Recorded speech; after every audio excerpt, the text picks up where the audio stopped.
दिन पहले यहाँ बीजी पुंछ में एक अनफॉर्चुनेट बहुत ही बुरा वाक़या पेश आया जिसमें कोई हमारे 5 जवान शहीद हो गए हैं और एक काफ़ी बुरी तरह से ज़ख्मी हो गया है।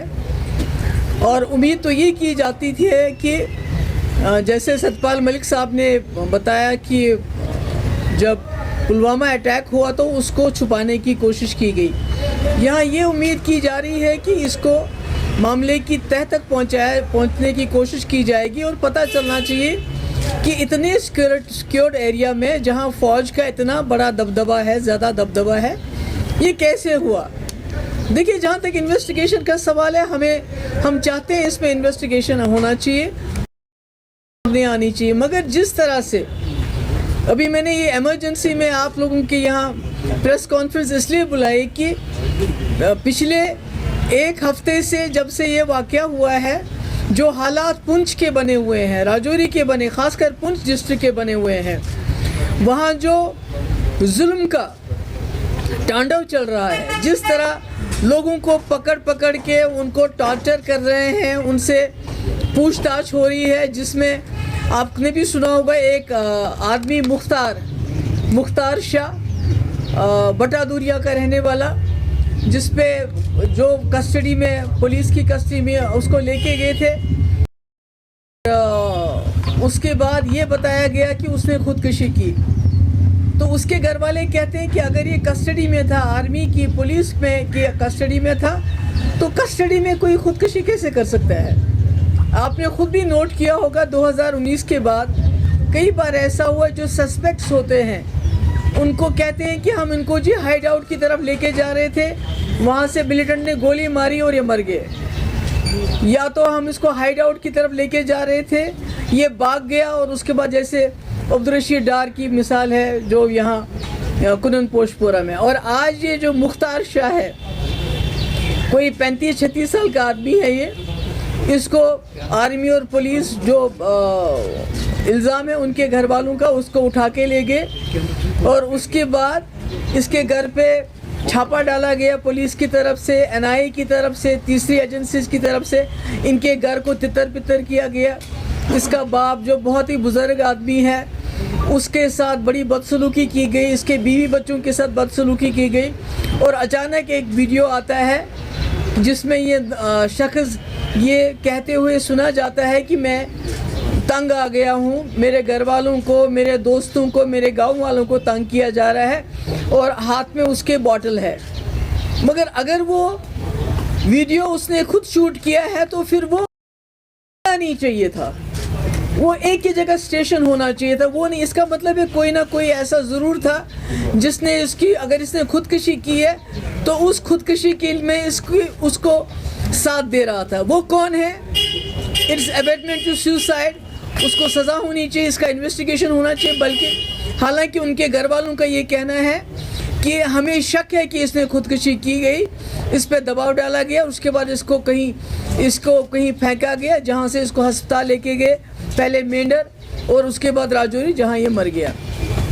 इसी तरह दूसरा एक है ज़हूर अहमद शाह, ये नार मेंढर का रहने वाला है, और मोहम्मद सईद नार मेंढर का रहने वाला है। ये इतने ज़ख्मी हैं, इनकी इतनी पूछताछ हुई, इतनी मारपीट हुई है।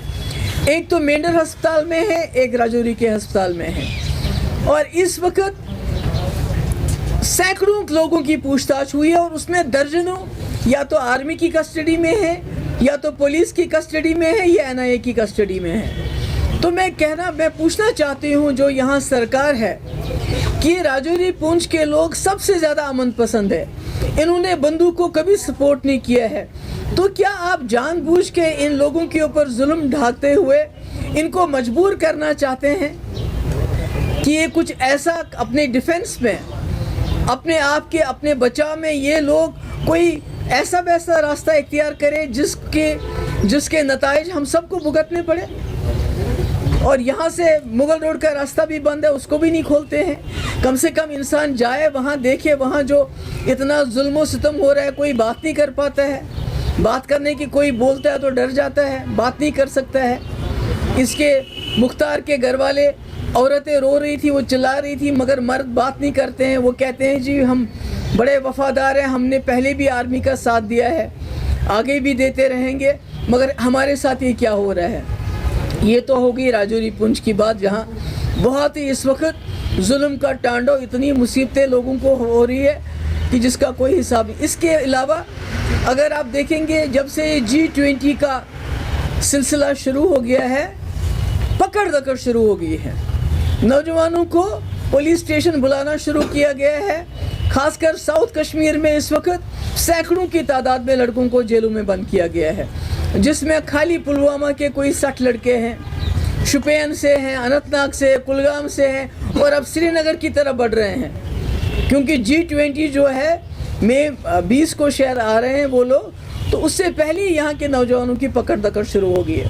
تو میں جاننا چاہتی ہوں یہاں کی جو سرکار ہے جو روز دعوے کرتی ہے یہاں سب ٹھیک ٹھاک ہے، اب کتنا ظلم کریں گے وہ لوگوں پہ؟ اگر ان کو BG میں ان پہ حملہ ہو گیا آرمی پہ، تو عام لوگوں کو کیوں تنگ کریں؟ عام لوگوں کی کیوں پٹائی کریں؟ عام لوگوں کی ہلاکتیں کیوں وہاں ہو رہی ہیں ٹارچر کی وجہ سے؟ تو اس لیے میں نے سوچا میں آپ لوگوں سے بات کروں، کیونکہ کوئی راجوری پونچھ سے کوئی خبر نہیں آ رہی ہے، کوئی کچھ نہیں ہو رہا ہے، کسی کو کوئی اخبار والا نہیں لکھ رہا ہے اس کے بارے میں، کوئی جو ہے چینل والا اس کی بات نہیں کرتا ہے. تو میں نے کہا کم سے کم میں تو بات کروں، ہو سکتا ہے ان لوگوں کو تھوڑی سی سہولیت ہو جائے جو اس وقت بزرگ تو بزرگ، بچے کیا، عورتیں کیا، سب کی اس وقت جو ہے ٹارچر ہو رہا ہے، سب کی پوچھ تاچھ میں پٹائی ہو رہی ہے. Anything you want to ask me? Please go ahead. خالی اللہ تعالیٰ جانتا ہے، باقی وہاں کے لوگوں کی کوئی سنوائی نہیں ہو رہی ہے، کوئی DC نہیں، SP نہیں، آرمی نہیں، سب اس وقت ملے ہوئے ہیں وہاں پر لوگوں کے ٹارچر میں. پوچھ تاچھ کی جا رہی ہے، پوچھ تاچھ کریں، بالکل کریں، مگر جو ٹارچر وہاں چل رہا ہے جس کی وجہ سے ایک آدمی نے کہتے ہیں خودکشی کی، ابھی ہمیں معلوم نہیں کیا اس نے واقعی خودکشی کی، جس کی وجہ سے 2 آدمی ہسپتال میں پہنچے ہوئے ہیں. تو ابھی میں چاہتی ہوں کہ اس کے بارے میں آپ بات کریں، اس کے بارے میں لکھیں، اس کے بارے میں لوگوں کو جانکاری دیں.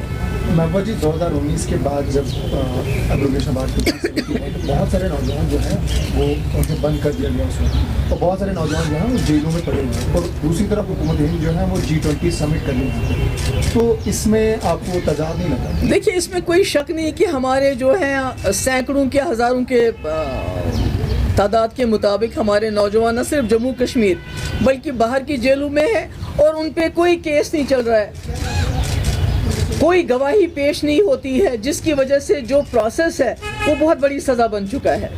ابھی دیکھیے فہد شاہ کی بیل ہو گئی ہائی کورٹ سے، پاش ہو گیا، اسٹل ہی از ان. تو اس طرح سے جو میں وہی تو کہہ رہی ہوں، جو ظلم اور ستم اس وقت جموں کشمیر میں ہو رہا ہے، جس کو اوپن ایئر پریزن سے بھی زیادہ جو ہے میرے خیال میں گوانٹانامو سے بھی زیادہ بدتر یہاں کے حالات ہیں. اور یہ کہا جاتا ہے کہ یہاں سب کچھ ٹھیک ٹھاک ہے، G20 کریں، آپ بے شک کریں، مگر یہاں کے نوجوانوں کی پکڑ دکڑ کیوں شروع؟ ہمارے نوجوان جیلوں میں کیوں ہیں؟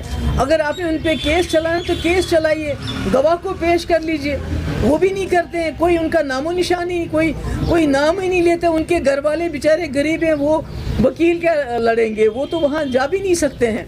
مگر اس وقت میری آپ سے گزارش ہے، جو اس وقت پونچھ میں خاص کر جو حالات ہیں اس کے بارے میں چاہتی ہوں کہ آپ لوگ جو ہے لوگوں کو آگاہ کریں، تاکہ سرکار کے اوپر بھی تھوڑا پریشر پڑے، اور جو انہوں نے وہاں ظلم ستم کرنا شروع کر دیا اس میں کوئی تفاوت ہو جائے. Thank you so much. Thank you very much.